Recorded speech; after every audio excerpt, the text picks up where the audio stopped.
Welcome to the Ember Podcast, and today we have finally Shakil. What's up, yo? Yo. Yo.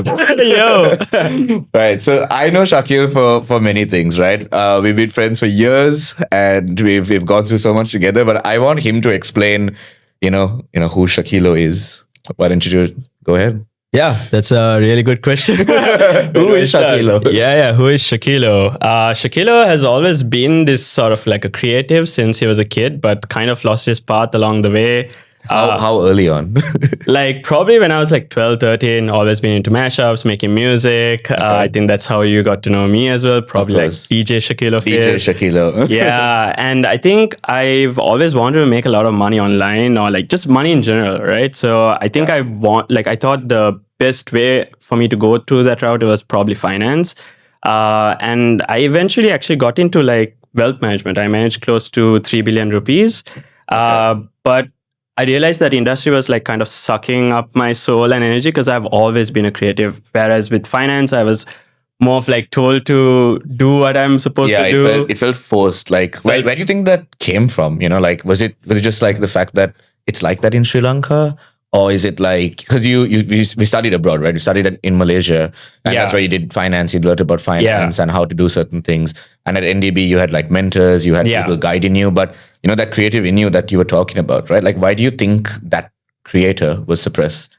Yeah, firstly, I think it is a Sri Lankan thing also, but also just the type of personality you are, right? When you're a creator, you're not given a roadmap. You're not given a roadmap saying, hey, this is what you do. You're not given that freedom to express yourself, right? Over here, you've been told to sort of stick to a certain path and don't make people like, what are you doing? Why is this guy taking out a camera, for example? This guy, like filming or like being creative is not profitable, or like you think people have this perception that it's not as profitable, right? Yeah. Whereas if you go to a country like Canada, I've been in Toronto for like 2 to 3 years, right? There's an open ecosystem for creators to just be whatever they want. And when you actually speak to creators, you start realizing that all of us have similar problems. Like, let's say, for example, having imposter syndrome, or like just not knowing what you want to do, for example, right? Yeah. Whereas over here, even if you think about those things, there's going to be people to let you down. Because one thing I feel like Sri Lanka doesn't openly talk about creativity as much. It doesn't. Or they don't value creativity as much. And they also look down on creativity also is one thing, right? Yeah. Whereas like you see a lot of photographers or videographers, web designers, they're all working for like low wages, working at agencies, or trying to get projects for even the lowest rate possible. Whereas you go to countries like Australia or Canada, and you see videographers making so much of money. Yeah. Right? Like it's insane how much of more money they make. And like the projects that they work on, the amount of, like it's structured, but there's also like a certain level of freedom that they experience, right? Yeah. Structured when I say like, okay, like from like packages to like the number of revisions, like that's something here that kind of like drives me crazy, and probably a lot of creators crazy. Drives them crazy. Yeah.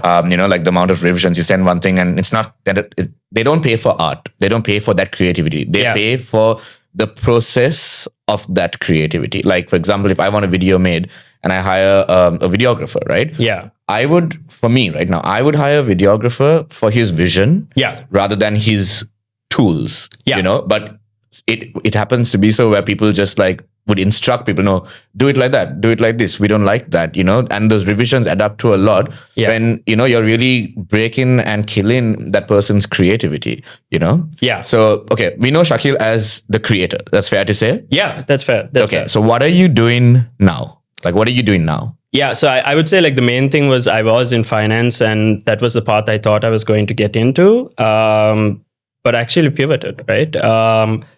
I actually got into whole design and web design, no code space. And that was thankful to JD like 2 to 3 years ago. Yeah. And I realized like there are 4 types of different leverages that this investor called Nawal, I'm not sure if you heard of him. He's a Silicon Valley investor.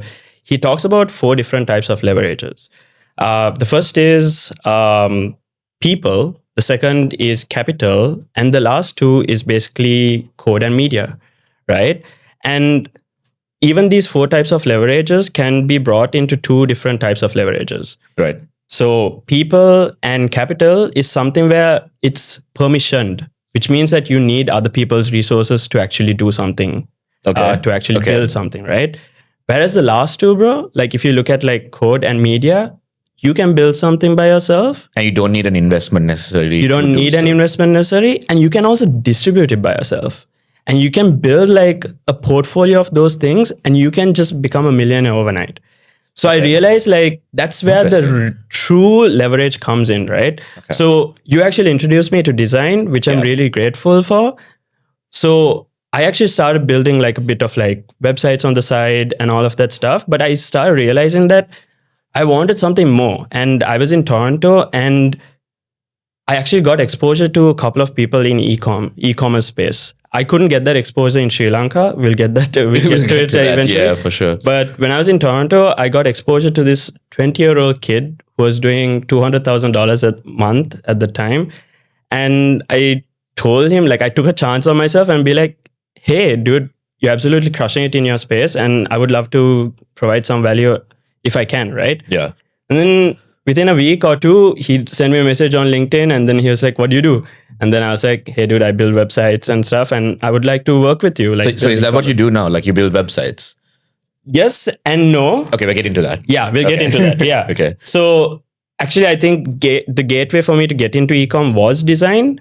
And I actually joined the company and then I started realizing that this 20-year-old kid who was doing $200,000 a month was actually working with brands like Shopify brands that were doing anywhere between 10 million to 100 million US dollars a year. And once I saw in revenue. And like, I know we see all these dropshippers online and like we see all these e-com gurus on YouTube and stuff. And Plenty. Yeah. And then like a certain part of us is like, it's a scam or something like that, right? Feels like that because we're not used to seeing those numbers exactly like in Sri Lanka, right? Imagine a guy from Colombo, Sri Lanka who has never had exposure to e-com actually goes to Toronto and then gets exposed to these brands, 10 million to 100 million. And he gets access to these Shopify stores. Yeah. The first moment he refreshes the store and then he sees 20, 30 million on the dashboard, suddenly you're like, okay, like your brain just rewires, right? Yeah. So that's how my brain got rewired when I saw those stats. Okay. Right? So what did that rewiring do to you at that point? Like what did you learn? I think one thing was the limiting belief. I know it says like very cliche to say limiting belief and all of that stuff, but no, it's true. A certain part is like you're always like, okay, I want to make money and stuff, but then you only see a certain segment of people doing it. But until you see these stores and you see those numbers, you start realizing that, okay, this is actually possible. I was fortunate enough to be in like the most extreme form because we were the number one Klaviyo agency in Canada at that time. Oh, wow. Yeah. So that's why we had access to all of these brands. That's a different story. Yeah. But it was positioning from my side because I knew I was really good at design. So this guy was doing email marketing and he got me to do landing pages specifically. The reason why he got me to do landing pages was we're essentially doing very similar resources, right? So even if you think about email marketing, I'm pretty sure you know about email marketing. Yeah, studied that for 2 years before I built Mailcraft. And stuff like that, right? But you don't get access to stuff like that. I'm pretty sure half the people watching this wouldn't know what Klaviyo is. Yeah. But every single person, every single agency, every single marketing professional especially in the West. Yeah. Especially in the West, right? Yeah. Like everyone knows what Klaviyo is or at least what that entails, Exactly. If you actually really think about the resources that you need, bro, it's like mainly going to be copywriting. I would say that's the number one. Yeah. Second is design and just development, all right? Or like whatever, right? Like I would say it's just copywriting and design mainly, right? Yeah. For Klaviyo. For Klaviyo, pretty much. I mean, there are other nuances in like tweaking strategies and everything, right? But it's pretty much the same concept. It is. Brands have an existing customer base and then they pretty much... I guess all of that bottles down to communication, right? Communication. Written communication or visual comms in like how that is received by someone. 100%. So this agency was really good at email marketing. And a lot of brands actually told this email marketing agency that your emails are performing so well because actually the scroll rate, like all the way up to the bottom, was quite high. You can see like heat maps, you can see how where people are clicking and stuff. And we started at least the agency started realizing that a lot of people are scrolling all the way down, right? Yeah. So they were like, why don't you guys also create landing pages, right? Because if you think about landing pages, it's essentially the same concept, right? You have really good copy and you design the website and then you drive traffic to it, right? Whereas with email marketing, you already have the email list. Yeah. But most of these brands are already running like Google ads and Facebook ads and TikTok ads. Yeah. And these email marketers, they are not essentially capturing that part of the traffic.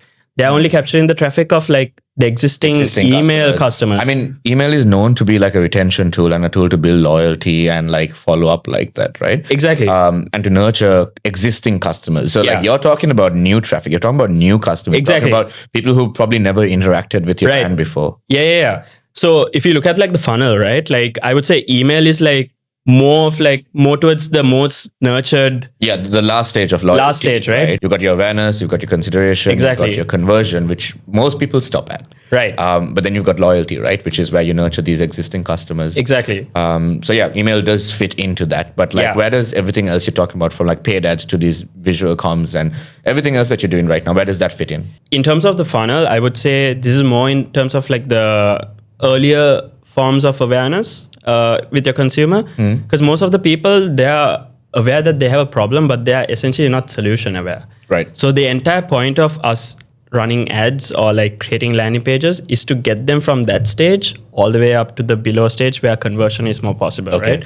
So the essential framework that we do is we mainly worked with health and wellness brands because we realize with health and wellness brands, there's more convincing necessary with consumers. Right. So like they're more convincing, yes, but they're also more aware of like the problem because it's so personal. It's so personal. Right? And it's kind of inevitable. It's not like you want a sickness or you want a problem. Exactly. That's like health related. It could be fatigue, it could be back pain, it could be anything like energy levels, so many things, right? But they're not aware, is what you're saying. They're not aware of the solutions that are available. One of them being what you would be offering. Exactly. So what we essentially do is when we work with health and wellness brands, we try to understand what different angles that they're working with, right? Some people have like chronic inflammation or like, blood pressure, so many different angles, right? Health and wellness angles. Yeah. So what we try to do is what are their winning angles, right? And then we try to realize like the reason why most of these health and wellness brands reach out to landing page agencies is because they've been running these angles, but they're acquiring their customers at a very high cost, right? Than they did before. Yeah. So they really need to find a way of reducing that cost. Okay. And how do you do that? Is trying to create landing pages that are congruent. That's what we call it, like congruent to the problem that they're solving, like the angles that they're solving, right? Gotcha. So what we try to do is we create like a story-driven page of a landing page that it really solves that problem that they're talking about. And then we also try to educate the user or like the customer about like what their problems are and how this product solves it, but not in a very salesy way, right? Like you're trying to keep it as most informative and educational as possible. And then towards the end, kind of plug your product as a solution. Do you think storytelling plays a huge role in that? 100%. Like that's the one thing. From the start of the landing page to the end, is that, do you feel like you're telling a story? And is that how you build your landing pages? That is definitely how we build the landing page, because if you go into a landing page and you feel like it's like this typical like, just like product page and just random like you've seen like like they have just like a bunch of images mainly probably everywhere, exactly, like, and again like that problem solution framework is not as evident, and it shouldn't even be evident, like you said, it should be so subtle that it is like they're learning more about the problem that they're experiencing, exactly, and then they're figuring out the solution, and it's the placements of certain things like that also play a huge role, right? Exactly. So with the landing pages, what we realize is that storytelling is super important, because one, it really hooks your audience from the beginning itself. And the second is there's a certain element of relatability as well. And then the third is also kind of credibility as well, because we always talk about from a third person's perspective of someone who had the problem and how they found the solution. Maybe it could have been like they spoke to someone or they checked like certain research journals and all of that stuff. And as a result, we try to target like all these different pain points for the ads. And when the client runs these ads, Facebook also does a really good job at finding people at all these different awareness levels. No, 100%. I Yeah. think with AI, it's just got a lot better. Targeting has got a lot better, but 100%. Exactly. And as a result, the cost of conversion for all of these different ads falls down. And that's the main reason why most of these health and wellness brands opt for landing pages. If the landing pages offer that story and provides more conversions and does it in a very subtle way, while also educating your users more, that's going to make Meta's job so much easier to find the right audience and also educate your audience. Whereas rather than just sending it to a product page, and if people are just like they don't even know how it solves their problem, or they feel alienated or feels too salesy or something, then they are going to hop off the page, right? Then that's going to increase your ad cost, right? Yeah. So that's the main thing with landing pages. Yeah. So that's pretty much what I did. I also worked with these brands for like 6-7 months, generated close to $2 million. And now I'm not with the agency anymore, but I'm scaling a couple of e-com brands right now. Okay. So your experience at this place, right? It feels like you've learned so much from, wherever you're working. Was this in Canada? Yeah. Right. So in Canada, and that exposure you don't really get here. And like, would you say that if you worked in a similar role for a company in Sri Lanka, would you have learned as much as quickly? Because like you did mention, like you refresh that page and you're just like kind of like mind blown. Yeah. Do you feel like you've had that same experience here? Firstly, I don't know if there are many e-commerce agencies that are focused in Shopify over here. So I don't really know how to even start, answer that question. Okay. I mean, that's fair. Yeah. I feel like the maturity of the e-commerce landscape is much higher in like Canada, because like even Shopify is a Canadian company. Yeah, it's based in Ottawa. Yeah. So you do get that exposure. You get more people talking about it, right. How to improve conversions, how to find the right ads. It's sort of like ingrained. Okay. Whereas over here, I'm not sure if the e-commerce landscape is as mature. Right. You do get like brands like Carnage, Mimosa. They're all based in Shopify, by the way. 100%. Yeah, their brands are all based on Shopify. But I'm not sure if the conversations around e-com is as mature over here. And also probably a lot of gatekeeping in Sri Lanka as well. Yeah. Like, the brands that are doing really well with Carnage. Yeah, and no, stuff. 100%. Yeah. 100%. I'm not saying Carnage specifically, but big brands, big e-com, brands. like e-com giants of Sri Lanka. Exactly. Per se, right? So the reason I asked you that, right, is for someone who does the work that you do and who's so passionate and involved in the work that you do, for you to say that you don't know or you aren't aware shows that there's a lack of conversation in the industry. Right. People aren't talking enough about e-com, and like you said, the ones who are maybe gatekeeping, maybe they don't want to share that because I don't know. It's very different here for some reason, compared to like, places where they actually have that conversation. Yeah. And, being part of the Making Money Moves group and, when you started that back, just when was it, in 2020? 5 years ago, yeah. 5 years ago, 2020, right? Yeah. It was a platform for people to share their opinions. It was a platform for a space where people could share that knowledge with people who had similar interests, working in same fields or similar fields or, completely different things with one thing at heart, right? Which was, creativity and making money online. Yeah. Now, you've gone through that journey over 5 years from that time to now, 2025. You've also worked in Sri Lanka. You've had a period of time in Canada and now you're back here as well. How important do you think that conversation, how important do you think that conversation is, or that the fact that we need to have that conversation? Yeah, 100%, right? So I think it's super duper important. And I'm saying this because I experienced both sides of the coin, right? Yeah. In places like Toronto, for example, you see more conversations around creativity. There's more conversations about e-commerce and branding, problem solving, design.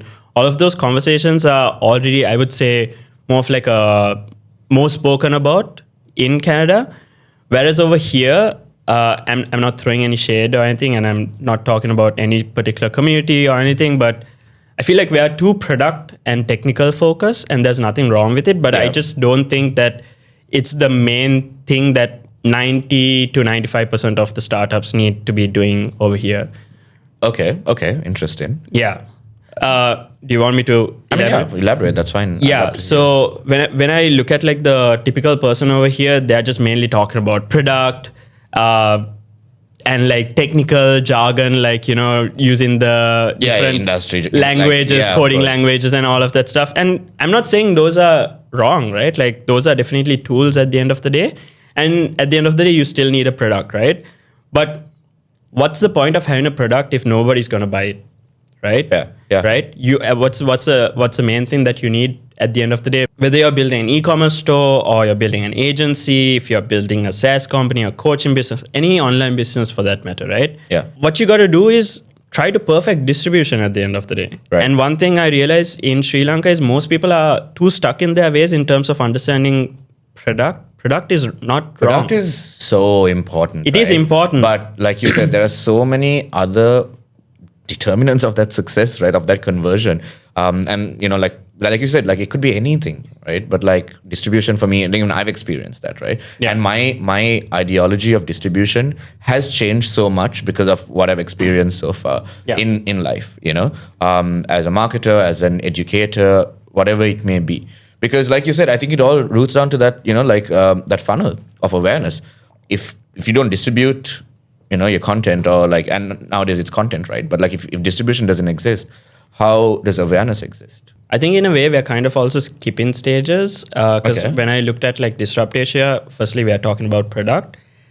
Product is definitely important, but again, what I'm saying is it's not the main thing that it is the main thing, but it shouldn't be all your conversations focus. Right. If you get what I mean. Right. So did you say Disrupt Asia sort of like, I mean, for me, I would feel like that would be like the peak of like that conversation here in Sri Lanka. You've been an attendee. Like, how did you experience, like, what was your experience? Because I didn't go. Yeah. I wanted to, but I just couldn't. But like, what was that experience like for you? Firstly, I love Disrupt Asia because we are finally getting a platform. We are getting there. We are getting there much better than before because there's a platform for all of the new entrepreneurs and SaaS founders and creators for them to come and have a platform. And I also feel like in terms of all the different regions, EU, India, and all of these countries, they actually want Sri Lanka to be better, right? Like they want it to be a hub for all the different startups. But I still felt like there were certain things that weren't spoken about that were more highlighted in like Western countries, like the distribution, branding. They did talk about startup funding and stuff, but like that's not the main thing, right? Do you think that conversation was just based around startup culture and what that is, or like how did you feel about that? Yeah, I felt it was very startup culture focused, but also I feel like there needs to be other conversations of how to actually navigate certain things. So what conversation do you think is lacking right now? You went for Disrupt Asia, you've gone for other events. We had Making Money Moves event as well. Yeah. In all of that, like what do you think, if you were to leave something with the viewers here today, right? Like what would those buckets of conversations be that you think that people absolutely should not and cannot skip? Yeah. I would say even before you start anything that you want to start with the vision of like actually what you want, right? Okay. That's one thing that not a lot of people talk about. And then also understand the importance of design as well, right? At the end of the day, you can build a product, but like with the rise of no-code tools, with the rise of AI, if you have a vision, if you understand problem solving, and if you understand user empathy, you can almost build a product with just a community. Those things are not spoken about as enough. Sure. And also understand distribution, how distribution goes into play. So key, right? Yeah. I think I learned a little bit about it as well, just like based on what you were saying. Yeah. And what is distribution? Try to understand filmmaking. Try to understand storytelling. Right. Try to understand sound design. Try to understand how to grab the attention of like whoever you want to talk about. And I'm not just talking about filmmaking, right? I'm just talking about media in general. It could be even LinkedIn posts of like you just writing stuff, right? Just trying to understand the art of capturing attention, the art of building communities, for example. Because at the end of the day, right, that's so important. Yeah, at the end of the day, when you're building anything, once you have a community of users, that's like almost free market research for you because you have access to your audience, right? Whereas over here in Sri Lanka, I feel like everyone just wants to like just build their stuff, and They want to then work in silo. Is that they just want to build. feel? Yeah, they want to work in silo, and some part of them they don't also want to share what works and stuff. There's a bit of ego. I don't want to get too much into it, so it's a bit hard to have certain conversations. Do you think it's ego, but do you think it's also like, like fear, judgment, things like that also? I think so too, because Could be a mix of all of it that. could be a mix of all of that. Maybe that's why it's ingrained in them to also not share. Maybe it's also their fear of being judged. Also, yeah, that's why. Yeah. So that's why I don't blame anyone, right? Like I think it's important to have a certain element of empathy, and to also go into even like, let's say for example, product or like design, for example, whatever it is, right? Let's say you're building a course, for example.